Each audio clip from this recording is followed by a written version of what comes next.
आज जैसे ही महाराज रोते हुए कन्हैया को देखा तो देवकी मैया वापस लौट आती है। वसुदेव जी से कहा कि आज अपना कन्हैया रो रहा है और जवान पुत्र है, जवान पुत्र की क्या समस्या है, क्यों रो रहा है, अपने को क्या पता। और कन्हैया के स्वभाव के बारे में भी अपने दोनों को कुछ पता नहीं है, क्योंकि पाल पोस कर बड़ा किया है यशोदा ने, तो हमें कैसे पता होगा इसके स्वभाव के बारे में, इसकी क्या परेशानी है, क्यों रो रहा है, कुछ पता नहीं है, हमें कुछ भी पता नहीं है। अब लेकिन पूछेंगे कैसे, पूछ भी तो नहीं सकते हैं, कैसे पूछे। आज महाराज कहते हैं कि पूछे कैसे। वसुदेव जी कहते हैं कि हमें भी क्या पता है, जो हाथ तुम्हारा है वही हमारा। तभी वहां पर मंत्री विदुर जी आते हैं, उद्धव जी आते हैं, और जैसे ही उद्धव जी को देखा, उद्धव जी को देख करके वसुदेव जी ने कहा कि आप तो कन्हैया के बहुत अच्छे मित्र हैं, आप जाइए कन्हैया से पूछिए, क्योंकि मित्र चाहे नया हो या पुराना हो, उसको अपने हृदय की हर बात बता सकते हैं। उद्धव जी भगवान के बहुत ही अच्छे मित्र हैं, जाइए आप पूछिए। जैसे ही पूछने के लिए कन्हैया से पहुंचे तो देखिए कि महाराज अगर अपने मन में कोई दुख भरा है, कोई दुख हो, उस समय कोई पूछ दे कि दुख तो पहले से ही था, और किसी ने पूछ दिया तो आवाज बाद में निकलेगी, रोना पहले आएगा। वो तो रो ही रहे थे, जैसे ही पूछा कन्हैया क्या हुआ, क्यों रो रहे हो। आज जैसे ही पूछा कन्हैया उठ करके उद्धव जी के गले लग करके जोर जोर से रोने लगे और कहने लगे कि आज मुझे अपने नंद बाबा की, गैयों की, ग्वालों की और महाराज बछड़ों की बड़ी याद आ रही है। आज उनके बिना मुझसे रहा नहीं जा रहा है, उद्धव जी क्या करें। उद्धव जी ने कन्हैया को देखा और कहा कि हे कन्हैया, आप भूल गए हैं आप भगवान हैं, और जब आप इस प्रकार रोएंगे बिलखेंगे तो इस संसार के जो मामूली व्यक्ति हैं वो क्या करेंगे, आप मोह में नहीं पड़ सकते, आप इसे मोह में पड़े हुए हैं, आप ये मोह में पड़े हुए ठीक नहीं लग रहे हैं। भगवान ने उद्धव जी की ओर देखा और विचार किया कि उद्धव तो ज्ञान तो बहुत है, लेकिन इनमें प्रेम रत्ती भर नहीं है, और आपके अंदर अथाह ज्ञान भरा हो लेकिन महाराज प्रेम नहीं है तो वो ज्ञान बेकार है। चाहे कितना भी ज्ञान हो, लेकिन जहाँ प्रेम नहीं वहाँ ज्ञान का कोई काम नहीं, अधूरा है। कन्हैया ने विचार किया कि प्रेम और ज्ञान दोनों मिला दिए जाए तो बात बन जाएगी। गोपियों के अंदर प्रेम है लेकिन महाराज ज्ञान नहीं है, उद्धव जी के अंदर बहुत ज्ञान है लेकिन प्रेम नहीं है, दोनों को मिला दिया। कन्हैया कहते उद्धव जी आप मेरे कन्हैया जाकर के उद्धव जी मैया नंद बाबा गैयों और ग्वालों की सबकी खबर लेकर के आ जाएंगे क्या। चला जाऊंगा मैं वृंदावन। जाने के लिए तैयार हुए कन्हैया ने कहा ऐसे मत जाइए, तो हमारे वस्त्र पहनिए, हमारे जिस रथ में मैं आया था उसमें बैठकर आप जाइए, क्योंकि वृंदावन जाएंगे तो ऐसे ही वापस आ जाएंगे। यदि मेरे वस्त्र पहने होंगे तो लोग पूछेंगे, और यदि हमारे वस्त्र पहनकर नहीं जाएंगे तो नहीं पूछेंगे। रोज लोग जाते हैं और आ जाते हैं, कोई भी पूछने वाला नहीं है। हमारे वस्त्र पहनिए। उद्धव जी ने कन्हैया के वस्त्रों को पहना, जिस रथ में आए थे उसी रथ में विराजमान हुए, चल दिए। आज आ जाइए अपने वृंदावन में क्या हो रहा है। जब से कन्हैया गए हैं वृंदावन में सभी ग्वाले उसी रास्ते पर गाय चराने के लिए आते हैं जहां से कन्हैया गया। घास खत्म हो गई लेकिन गाय ले जाना बंद नहीं किया, वहीं पर ले जाते हैं। गाय रोज भूखी घर में वापस आती है लेकिन रास्ता नहीं बदल रहे हैं। क्यों नहीं रास्ता बदल रहे हैं? क्योंकि इसी रास्ते से कन्हैया आएगा और हमें मिलेगा, इसलिए रास्ता नहीं बदल रहे हैं। आज भी सभी ग्वाले जाकर के उसी रास्ते पर बैठे हैं। सामने से रथ आते हुए दिखा, जैसे ही रथ को आते हुए देखा वाले कहने लगे देखो देखो अपना कन्हैया आ गया। और जैसे ही महाराज वालों ने कहा कन्हैया आ गया, हमें एक छोटा ग्वाला बेटा बोला हम नहीं जाएंगे। क्यों?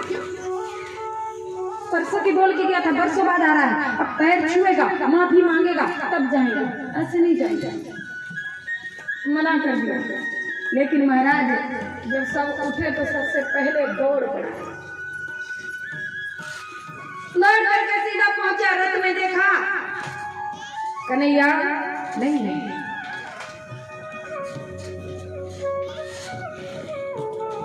कोई और है रथ में।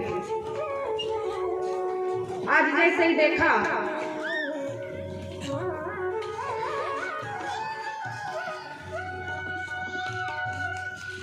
तो देख करके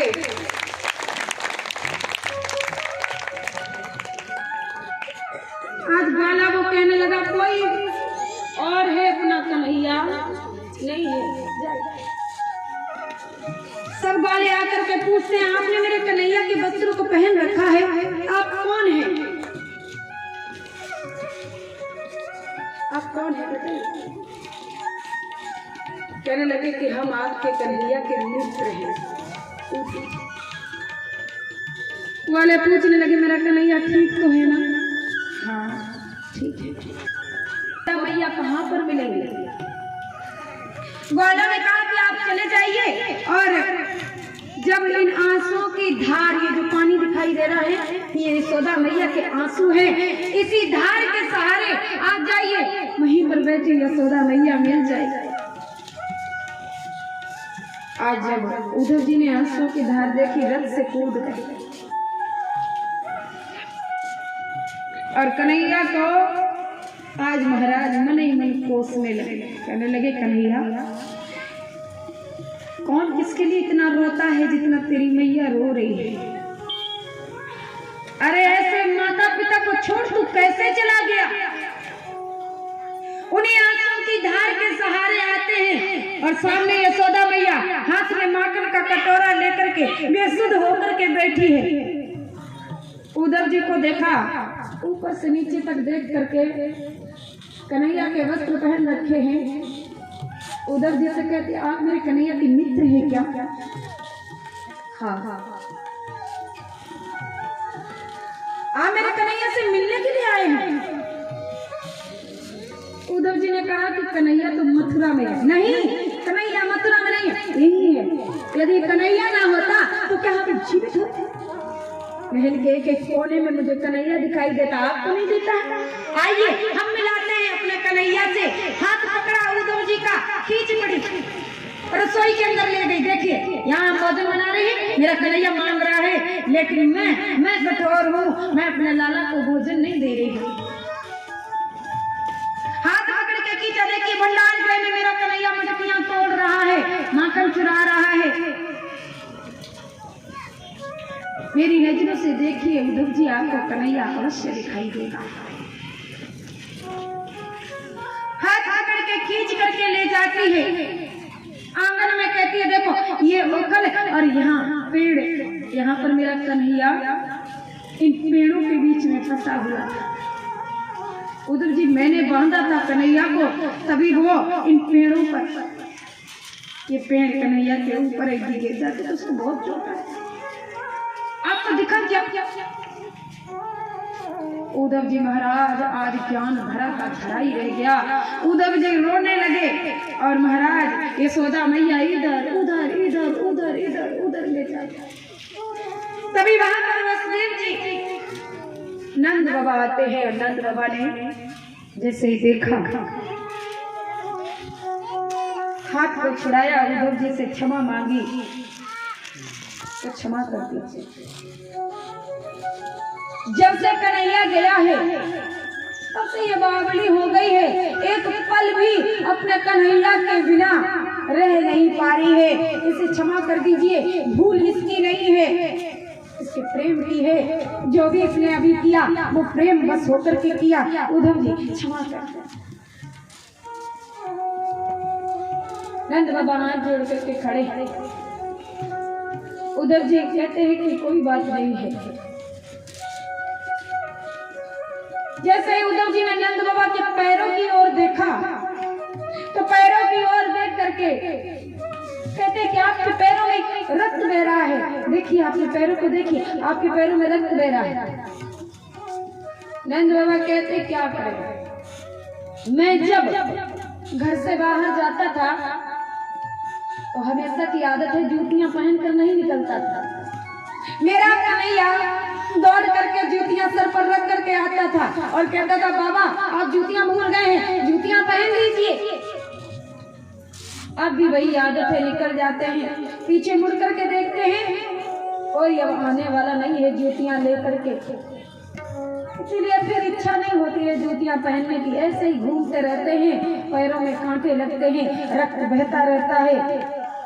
जैसे ही देखा उद्धव जी गिर जाते हैं, कहते कि कन्हैया ये कहाँ फंसा था,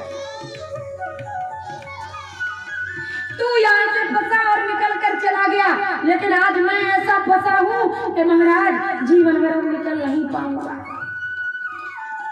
ऐसा प्रेम मैंने इस दुनिया में कहीं नहीं देखा। माता पिता प्रेम तो करते हैं लेकिन आपके जैसा प्रेम मैंने नहीं देखा। ये कन्हैया इन्हें छोड़कर जाने की तेरी हिम्मत कैसे पड़ी।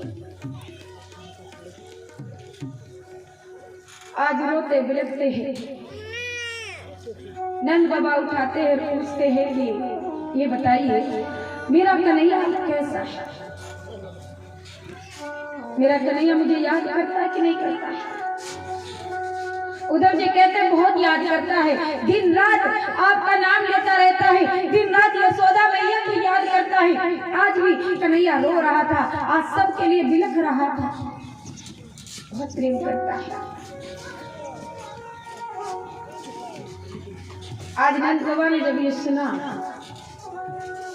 कहते हैं कि मेरा कन्हैया मुझे सिर्फ याद करता रहे, इसके सहारे भी हम जीवन काट लेंगे। बस इतना ही सोच करके जीवन अपना हम काट लेंगे कि मेरा कन्हैया कम से कम हमें याद तो करता है, हमारा नाम तो लेता है, हम सबको याद करता है। उद्धव जी कहते हैं कि गोपियां कहाँ पर मिलेंगी, हम गोपियों से मिलना चाहते हैं।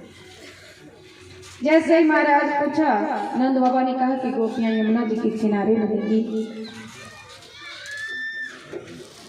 आज यमुना जी के किनारे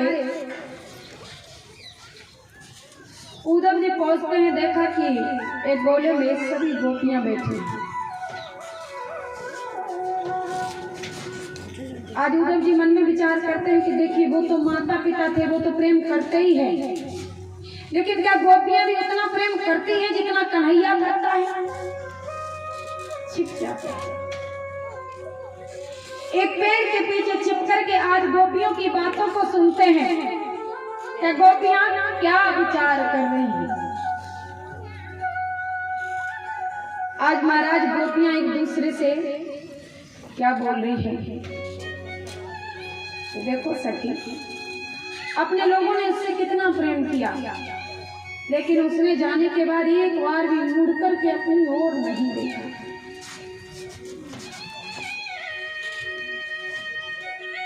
एक बार भी अपनी सुध नहीं ली कि हम सब अब कैसे हैं, जीवित हैं या मर गए हैं। आज गोपियों के मन में कन्हैया के लिए क्रोध भरा हुआ है, उसे कैसे निकाले अंदर से। कभी किसी के प्रति क्रोध भरा होता है, लेकिन सामने से डायरेक्ट कह नहीं सकते हैं, तो कोई ना कोई बहाना ढूंढते हैं कि किसी को बोलें तो वो समझे। किसी पर उतार उतार कर बात कहते हैं, लेकिन सीधी कहीं और पहुंचाना चाहते हैं। तभी वहां पर एक भंवरा आता है। भंवरा गोपियों के ऊपर घूमने लगता है। गोपियों ने उस भंवरे को देखा और भंवरे को देख करके आज गोपियां कन्हैया को सीधा ताना मार रही हैं, लेकिन भंवरे से नहीं। आज भंवरे से कहा कि अरे जा, तू भी काला वो भी काला, और महाराज काले रंग से तो नफरत हो गई है। तेरा और उसका स्वभाव दोनों का एक सा है। अरे वो जिस प्रकार तू फूलों से रस लेता है और उनको छोड़ देता है, लौट कर नहीं देखता है कि उनकी अब दशा कैसी है, उसी प्रकार से कन्हैया ने हमसे रस लिया और हमें बेसहारा छोड़ दिया, लौट कर हमें भी नहीं देखा। रंग भी एक, स्वभाव भी एक है तुम जैसे। जाइए यहाँ से। आज भंवरे से जैसे ही कहा,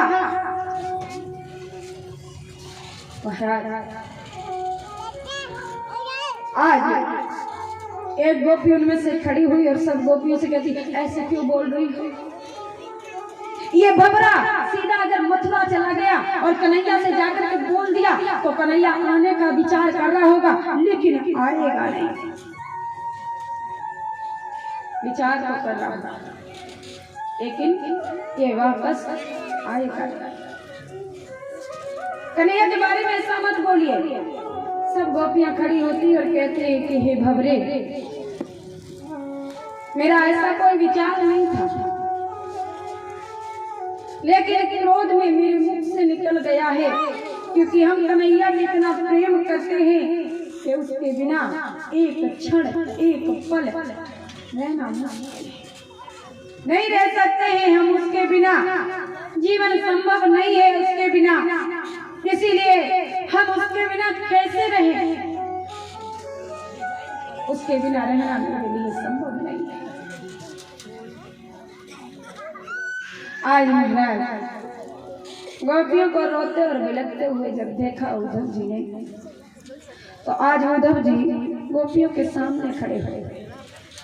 गोपियों ने कन्हैया के वस्त्र में देखा, पूछा, आप कौन है? उद्धव जी ने कहा कि मैं कन्हैया का मित्र हूँ। गोपियों ने कहा, मेरा कन्हैया कैसा है? ठीक है। हे गोपियों, जितना मन तुमने उस कन्हैया में लगा रखा, इतना अगर ब्रह्म में लगाया तो कल्याण हो जाता। जो हृदय तुमने उस कन्हैया को दे दिया, अगर ब्रह्म को दिया होता तो अब तक तो कल्याण हो गया होता। गोपियां कहते हैं, उद्धव जी मन कितने होते हैं? एक। हृदय कितने होते हैं? एक। अब महाराज वो तो कन्हैया ले गया, अब ब्रह्म में क्या लगा? हम सब पूरे वृंदावनवासी यहाँ पर मुर्दे बचे हैं और मृतक शरीर का कोई काम नहीं होता है, वो किसी योग्य नहीं होता है। हम सब यहाँ मुर्दा बचे हुए हैं, मृतक है बिना कन्हैया के, और मुर्दा किसी काम का नहीं होता। हम कुछ नहीं कर सकते हैं। उद्धव जी फिर समझाने का प्रयास करते और कहते कि गोपियों, जितना प्रेम तुम करती हो कन्हैया से, उतना प्रेम वो नहीं करता है। उद्धव जी जैसे इतना कहते हैं, गोपियां कहती हैं कि कौन कहता है कि हम जितना प्रेम कन्हैया से करते, कन्हैया हमसे करे। लेकिन हम अपनी बात बता रहे हैं कि वो करे चाहे ना करे, लेकिन हम उससे प्रेम करना नहीं छोड़ सकते हैं। और प्रेम की बात तो प्रेमी ही जाने, ढोंगियों के समझ नहीं आती है। प्रेम करे वही प्रेम के महत्व को जान सकता है। उद्धव जी, यदि हम पाने की तमन्ना रखते तो कन्हैया हमसे कहीं दूर नहीं है, मथुरा में है। और मथुरा हम जब कन्हैया नहीं गया था तो रोज दही और माखन बेचने के लिए जाया करते थे, लेकिन पाने की तमन्ना नहीं है। यदि कन्हैया हमसे मिलना नहीं चाहता तो हम कन्हैया के पास ही जाना नहीं चाहते, लेकिन प्रेम करते थे, करते हैं और जीवन भर उससे प्रेम करते रहेंगे, उसको छोड़े संसार में किसी को अपना नहीं मानेंगे। हे उद्धव जी, ये प्रेम की बात है और प्रेम की बात तो प्रेमी ही जानता है। आज गोपियां उद्धव जी को समझा रहे हैं, क्या कह रही हैं? तो प्रेम की बात है, ये तो प्रेम की बात है उद्धव, बंद की तेरे बस की नहीं है। ये तो प्रेम की बात है उद्धव, वो बंदगी तेरे बस की नहीं है। या तो सर दे के होते हैं सोते, या तो सर दे के होते हैं सोते। आश भी इतनी सस्ती नहीं है, ये तो प्रेम की बात है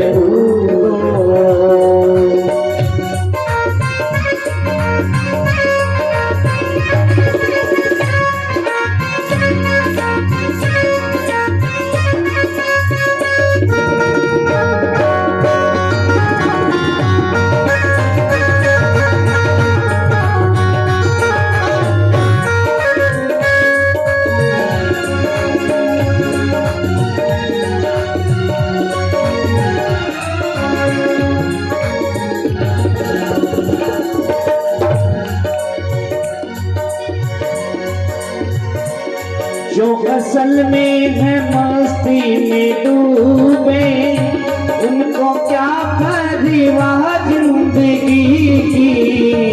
जो असल में है मस्ती में डूबे, उनको क्या परवाह जिंदगी की। जो असल में है मस्ती में डूबे, उनको क्या परवाह जिंदगी की। जो असल में है मस्ती में डूबे, उनको क्या परवाह जिंदगी की। जो उतरती है चढ़ती है मस्ती, जो उतरती है चढ़ती है, वो हकीकत में मस्ती नहीं है। ये तो प्रेम की बात है बंदगी तेरे बस की नहीं है। ये तो प्रेम की बात है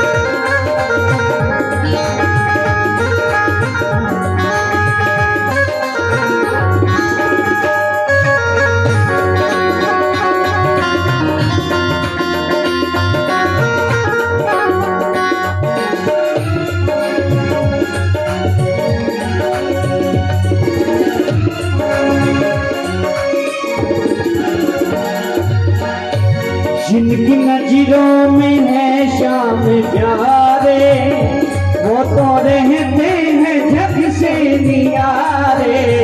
वो जिनकी नजरों में है शाम प्यारे, वो तो रहते हैं जग से नियारे। वो जिनकी नजरों में है शाम प्यारे, वो तो रहते हैं जग से नियारे। जिनकी नजरों में है शाम प्यारे, वो तो रहते हैं जग से नियारे। जिनकी नजरों में मोहन समाए, जिनकी नजरों में मोहन समाए, वो नजर फिर तरसती नहीं है। ये तो प्रेम की बात है बंदगी मेरे बस की नहीं है। या तो सर दे के होते हैं सोते, या तो सर दे के होते हैं सोते। बोले आशिकी इतनी सस्ती नहीं है, ये तो प्रेम की बात है।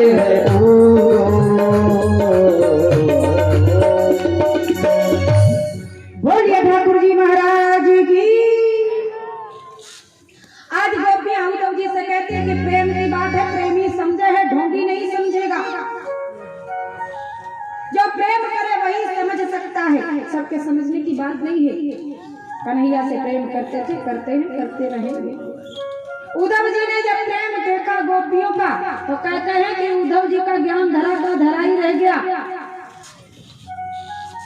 प्रेम के आगे ज्ञान हार गया। आज महाराज उद्धव जी भगवान से कहते हैं कि हे कन्हैया तू बड़ा कठोर है, टेंशन को छोड़ करके चला गया है, इनको छोड़ना इतना आसान नहीं था। तेरा हृदय पत्थर का है, तू वज्र का है जो इंसान को छोड़ करके चला गया। हे गोपियों, मैं आपको वचन देता हूँ कि एक बार जरूर आपको कन्हैया से मिलाऊंगा। और आज कन्हैया से हाथ जोड़ करके कहते हैं कि हे प्रभु, यदि मुझे दोबारा पृथ्वी पर भेजो, यदि दोबारा मुझे जन्म दे तो मेरे पर इतना कर्म कर देना कि महाराज चाहे कुछ भी बना देना, जड़ फूल पत्ता रज की धूल जो भी तेरी समझ में आए वो बना देना, लेकिन वृंदावन में बना देना। अब की बार जन्म वृंदावन में दे देना। कई दिनों तक वृंदावन में रहते हैं, इसके बाद में जी वापस जाते हैं। आज महाराज जब कंस का वध हो गया, उसके बाद में कंस की पत्नी है अति और प्राप्ति दोनों अपने पिता जरासंध के पास में गई और कहा कि देखिए कन्हैया ने हमारे पति को मार दिया, और आप बताइए हम कहाँ जाएं? सच्ची बात है, हमारे गमार को उसने मार दिया तो हम उसको मार देंगे। अब महाराज सेना तैयार कर लिया। सेना तैयार करके कन्हैया से युद्ध करते हैं। 17 बार कालवल्ली आता है, उसका भी कल्याण किया। 17 बार युद्ध हुआ। अब 18वीं बार की फिर तैयारी कर रहा है, और 18वीं बार युद्ध की जब तैयारी हो रही है तो ब्राह्मणों को यज्ञ के लिए बिठाया। ऐसा कीजिए, आप यज्ञ कीजिए, क्योंकि कोई भी अगर काम उलझ रहा हो तो अगर आप घर में हवन करा लें, यज्ञ करा लें तो काम सफल हो जाता है। आज ब्राह्मणों को बुलाया, यज्ञ कीजिए, हम युद्ध के लिए जा रहे हैं। जरासंध ने कहा कि देखिए, ब्राह्मणों से कहा कि अगर हम जीत गए तो इतनी दान दक्षिणा देंगे, कहीं और पूजा पाठ करने की जरूरत नहीं पड़ेगी, इतनी दक्षिणा देंगे। और यदि महाराज हम युद्ध में हार गए तो ये आपकी जो मुंडी है काट काट के हवन कुंड में चढ़ा देंगे। ओ महाराज, सभी ब्राह्मण डर गए, बोले भैया यो तो अच्छे से आज के बाद तो पूजा करने की इच्छा ही खत्म हो जाएगी। अब अच्छे बचे, अब हवन तो कर रहे हैं और मन में विचार कर रहे हैं जिसकी पूजा करने के लिए बोला है उसी से युद्ध करने के लिए गया। इसकी तो महाराज हार पक्की है और अपनी मौत पक्की है। पूजा तो कर रहे हैं, अब महाराज स्वाहा नहीं बोल रहे हैं।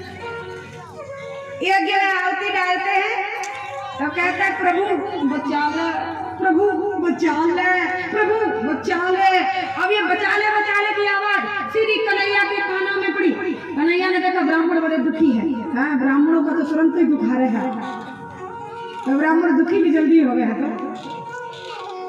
एकदम का पाचा सीधा बलराम जी के पास। कन्हैया बोले फिर युद्ध के लिए आ रहा है जरासंध, 18वीं बार फिर। हाँ, कोई बात नहीं, आने दीजिए, युद्ध करेंगे। कन्हैया बोले युद्ध नहीं करेंगे, इस बार भागेंगे।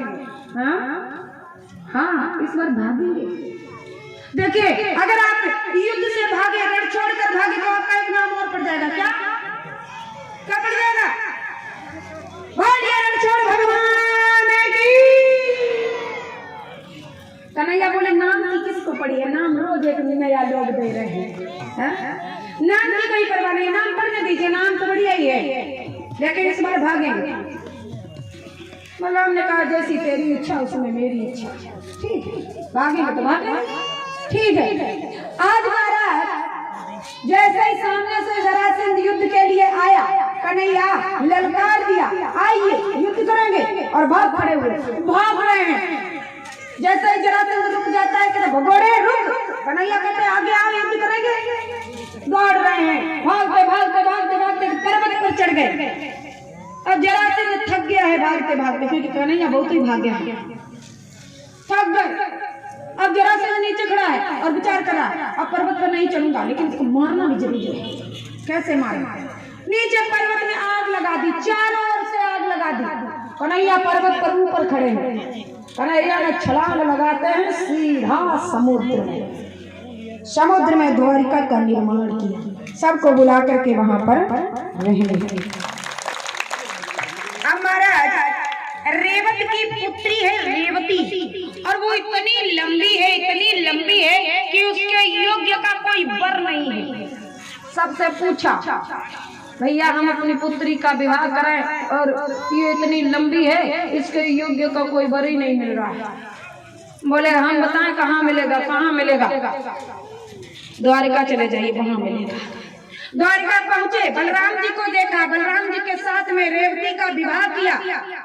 अब महाराज विवाह तो हो गया, लेकिन महल का एक भी दरवाजा ऐसा नहीं जो पत्नी ने अंदर ले जाए। अब समस्या खड़ी हो गई, अब पत्नी अंदर तो ले जानी पड़े है। अब क्या करें? दरवाजा तोड़े कि पत्नी तोड़े? पत्नी कर तोड़ा। अब यदि दरवाजा तोड़ते हैं तो भैया पैसा बहुत लगेगा, महल को दरवाजा है, और पत्नी भी नहीं तोड़ सकते, पत्नी मुश्किल से मिले। समस्या दोनों। बलराम जी ने हल उठाया, हल उठा करके रेवती के सर पर रखा, दबाते दबाते दबाते दबाते जैसे ही अपने बराबराई छोड़ दी। देखिए वो भगवान है, वो कर सके ना। थारी अगर लंबी है तो ये मत सोचियो हल से करें छोटी, क्यों काम थारा नहीं है। वो भगवान है, वो सब कर सकते हैं। आपकी तो छोटी है तो ठीक है, लंबी है तो ठीक है, और छोटी बड़ी करने के चक्कर में दुनिया ही से चली जाएगी, जैसे थे वैसे ही फिर हो जाएगा। इसलिए आप कोशिश मत कीजिए, वो भगवान है, कुछ नहीं कर सकते हैं। हाँ आप मत कीजिए। वो टीवी में जब चलाते हैं ना कोई चीज, हाँ तो मैंने लिखा देखा है कि कोई भी अगर वैसा काम आए होते हुए तो नीचे लिख देते हैं आप प्रयोग मत कीजिए, तो हम भी बता दें कि आप प्रयोग मत कीजिए, नहीं तो पत्नी दुनिया ही से चली जाएगी। लंबी है तो ठीक है, छोटी नहीं कीजिएगा, और अगर छोटी है तो ये मत सोचिएगा खींच के बड़ी कर ला, जैसी है वैसी ठीक है। वो भगवान है, वो सब कर सकते हैं। आज घर के अंदर जब बड़े भाई का विवाह हो जाता तो छोटा वाला एकदम फूलने लगा मेरी बारी, और जब तक बड़ा बैठा है तब तक छोटा वाला कहता अभी बड़ू ही बैठो वाला मेरी कोई नंबर लाता है, और जैसे ही बड़े का हुआ छोटा कहता अब हमारी बारी। अब कन्हैया कहते हैं कि भैया का हो गया अब हमारी बारी। अब हम आज कुंदनपुर के राजा हैं भीष्म, उनकी पुत्री है रुक्मणी। रुक्मणी का विवाह शिशुपाल के साथ में तय हो जाता, लेकिन रुक्मणी भगवान श्री कृष्ण से प्रेम करती है। मन के अंदर ये विचार किया कि यदि हम शिशुपाल से विवाह कर लेंगे तो क्या खुश रहेंगे? ना शिशुपाल खुश रहेगा ना हम रहेंगे। तो महाराज विवाह ऐसे से करे जिससे हम प्रेम करते हैं। भाभी के पास में गई, भाभी के पास में जाकर के आज कहा कि हम कन्हैया से प्रेम करते हैं, उसी से विवाह करेंगे। जैसे ही कहा तो भाभी ने कहा कि आप एक पत्र लिख करके कन्हैया को भेज दीजिए। और महाराज अरे कहाँ उठो हो भैया, कहाँ उठो हो माता, अभी तो शादी होनी बाकी है, 15 मिनट में करा देते हैं। पहुंचा कन्हैया बोले हम भी प्रेम करते हैं भाई, जाइए रुक्मणी से कह दीजिए वो माता रानी की पूजा करने के लिए आएगी और हम ले आएंगे। माता तो बैठ जाओ, विवाह अभी करा देते हैं, बैठ जाओ, कोई नहीं उठेगा। कमरा बनवाना पड़सी, तालो लगाना पड़सी, कथा के बाद ही खोलेंगे।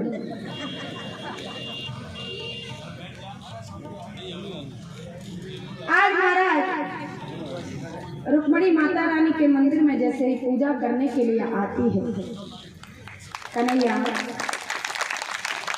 आज महल से बाहर निकलते हैं। बलराम जी ने पूछा कहाँ जा रहे हो, क्योंकि जब छोटा चलता है तो बड़ा पूछता है कहाँ जा रहे हैं। जैसे ही डांट कर पूछा, कन्हैया कहता तुम्हारे लिए बहू लेने जा रहे हैं। अच्छा, हम जानते हैं आप रुक्मणी को भगाने के लिए जा रहे हैं, लेकिन महाराज रुक्मणी को भगाना इतना आसान नहीं है, सेना लेकर के जाइए। कहने लगा सेना आप ले आइए, हमें थोड़ा जल्दी है।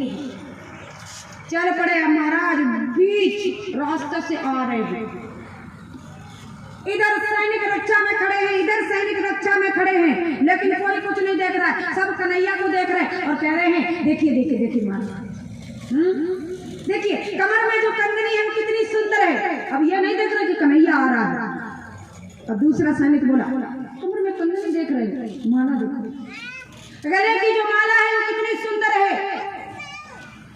अब उसमें से एक सैनिक उठता है, माला देख रहे हैं, मुकुट देखिए मुकुट। अब ये कोई नहीं देख रहा कि कन्हैया आ रहा है, जिसकी रक्षा में आप खड़े हैं उसको ले जाएगा, ये कोई नहीं देख रहा है। सब महाराज कन्हैया के रूप का वर्णन कर रहे हैं, देख रहे हैं और कहते हैं देखिए देखिए देखिए कन्हैया कितना सुंदर है, देखिए देखिए। और महाराज उसके हाथ में मुरलिया देखिए कितनी सुंदर है। और महाराज आकर के मंदिर के अंदर रुक्मणी का हाथ पकड़ा, रथ में बिठाया, रथ जैसे ही चला। अब सब कहते हैं देखो देखो रथ को भैया कैसे घूमे हैं।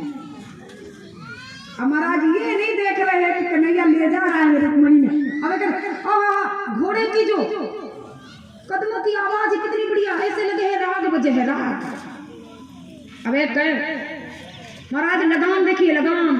अब लगाम देखिए, लगाम देखते देखते हाथ के पास में और एक देखा कन्हैया रुक्मणी, ओहो एक बोला ले गया महाराज।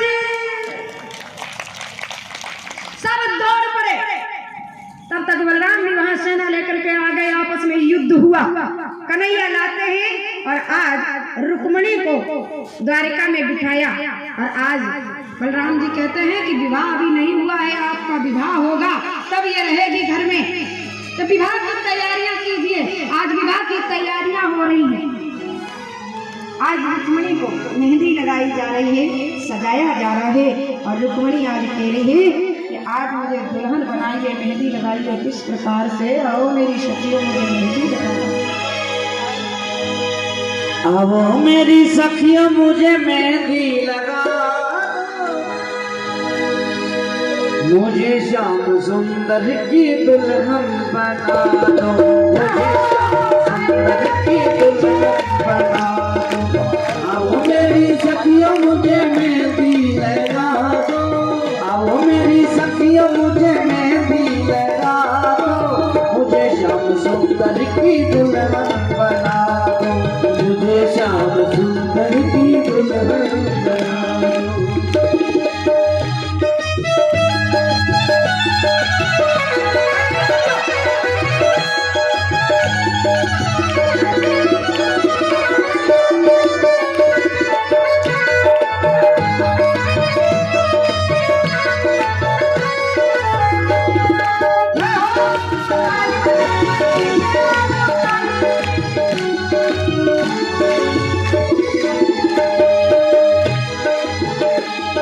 सत्संग में मेरी बातें चलाई, सत्संग में मेरी बातें चलाई, सतगुरु ने मेरी कीनी सगाई, सतगुरु ने मेरी कीनी सगाई।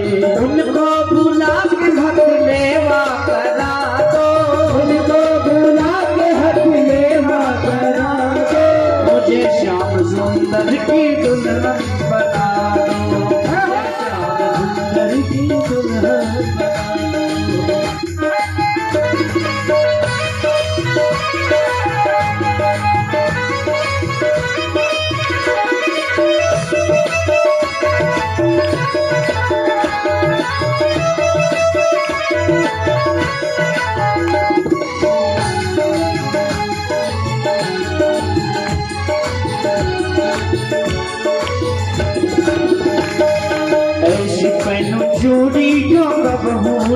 टूटे, जो कबहू न टूटे, ऐसा दूल्हा जो कबहू न छूटे, दूल्हा जो कबहू न छूटे। अटली सुहागी की बिंदिया लगा दो, सुहागी की बिंदिया लगा दो, मुझे श्याम सुंदर की दुल्हन बता दो, मुझे श्याम सुंदर की दुल्हन।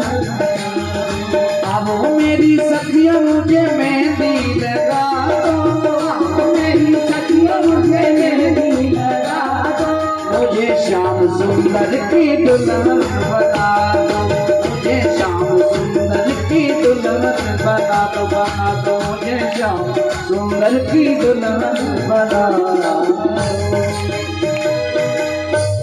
बोलिए ठाकुर जी महाराज की। आज महाराज इधर रुक्मिणी को तैयार किया जा रहा है और उधर भगवान श्री कृष्ण की तैयारियां चल रही है। आज सभी बाराती तैयार हो रहे हैं। आज बाराती तो तैयार ही है। देखो देखो पूरा पंडाल भर गया। ये कोई ना कोई लालच नहीं भरा है, कथा के प्रेम में नहीं भरा है। सब अपने अपने छोरे में विवाह चाहता है। देखो नहीं भरा, कथा तो और भी पीछे चली है। अब सब ने खतरा हो गया कि अगर हम नहीं जाएंगे तो चोरन लोग विवाह रह जाएगा। ये बात तो पक्की है। आज जो भी मांगेंगे वो मिलेगा। हाँ, आज मांगेंगे छोरे का विवाह हो जाएगा।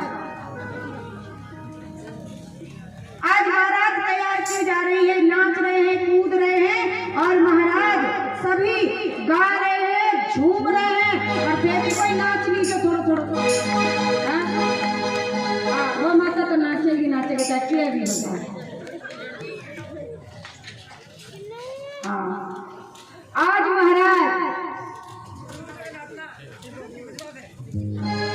सभी नाच रहे हैं, कूद रहे हैं, पगड़ी बांधी जा रही है। कन्हैया विवाह के लिए तैयार किए जा रहे, सब बाराती नाच कूद रहे हैं। किस प्रकार से?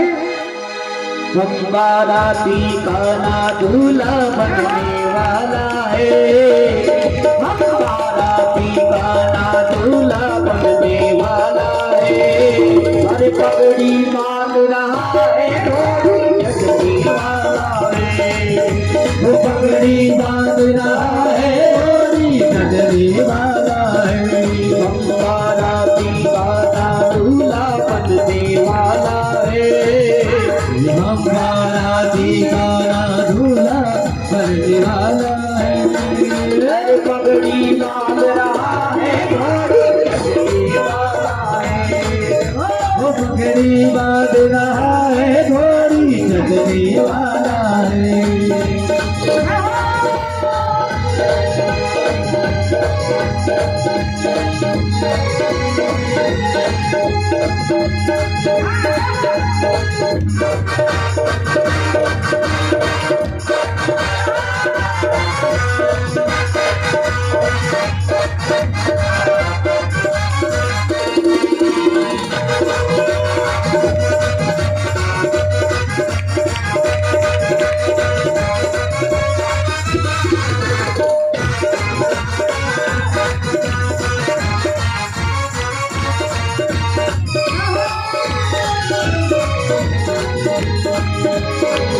वो लगाया जयकारा ऐसा सुनाई दे गया सबको, लगाया जयकारा ऐसा सुनाई दे गया सबको। वो लगी है भीड़ भक्तों की दिखाई दे गया उसको, वो लगी है भीड़ भक्तों की दिखाई दे गया उसको।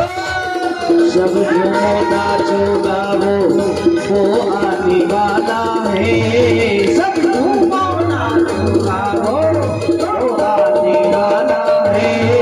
अरे पगड़ी बांध रहा है, घोड़ी जगने वाला है, वो पगड़ी बांध रहा है, घोड़ी जगने वाला है।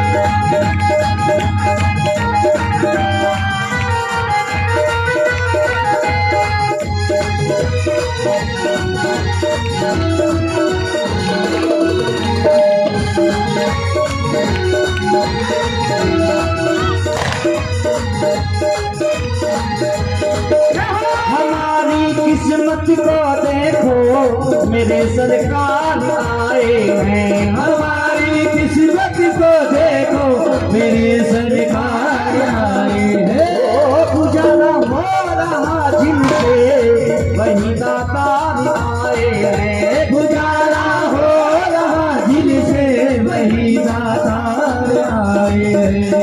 हम फरियादी वो दरबार लगाने वाला है, हम फरियादी वो दरबार लगाने वाला है। अरे पगड़ी बांध रहा है घोड़ी लगने वाला है, वो पगड़ी बांध रहा है घोड़ी चढ़ने वाला है। आज मेरे शाम की शादी है, आज मेरे शाम की शादी है, ओ शाम की शादी है, मेरे भगवान की शादी है, ओ शाम की शादी है, आज भगवान की शादी है। आज मेरे शाम की शादी है, आज मेरे शाम की शादी है। हो